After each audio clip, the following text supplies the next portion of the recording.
Gaz bo'yicha gaplashamiz. Gaz o'rnatish, qo'yish, hamma montajlar bo'yicha gaplashamiz. Bugun nima uchun narx-navolar 1,5 million, 2 millionga aytib o'radi narx-navolarda. Ba'zi joyda arzon, ba'zi joyda qimmat degan savollarga javob beramiz. Injektorni o'zidan bir 200 ming so'm, 300 ming so'm raisga qo'yadi. Reduktorlarda farqi bor. Juda ko'p narsalarda farqi bor. Men ko'rishingiz mumkin. Bunimiz Xitoy. Bunimiz original. Ishtirak kodlari bor, plombalari bor, original. Bunimiz Xitoy. Yana bitta fishkasini aytaman okalar, QR kodni tushunasizlar. Shunday mashhurda QR kodini shunday tushursani birga bir qayda qilibdi, qaydan chiqdi bu lokatsiyasi, qayda hammasini chiqadi. Har bitta narsaga QR kod uriladi. Xitoyga ham uriladi, originalga ham uriladi. Bu narsasini oldab bo'lmaydi okalar.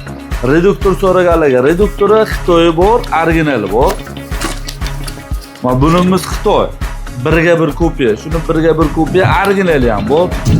Birinchi operator. Ko'rsizlar okalar, bu originali. Xizmatiga keladigan bo'lsa, mana o'sha Xitoy har 6 oyda hech qanday test ketadi. Bu 50 ming kilometrgacha yurib beradi. 50 ming. Shunaqa ma'lumotlar bo'yicha o'zimizga aloqa chiqaveringlar. Okalar, xo'p, yana bitta sizlarga savol beramiz. Qanaqadir mashinalarga gaz o'rnatmoqchi bo'lsangiz, YouTube kanaliga o'sha narsalarni qo'ymoqchimiz. Bitta bo'l. Nexia'ga necha pulga gaz qo'yildi? O'rnatish jarayonlari qanaqa? Yo'q, bizga o'rgating. Onlayn sarjadazani o'rnatish jarayonini hammasini qo'yib olamiz.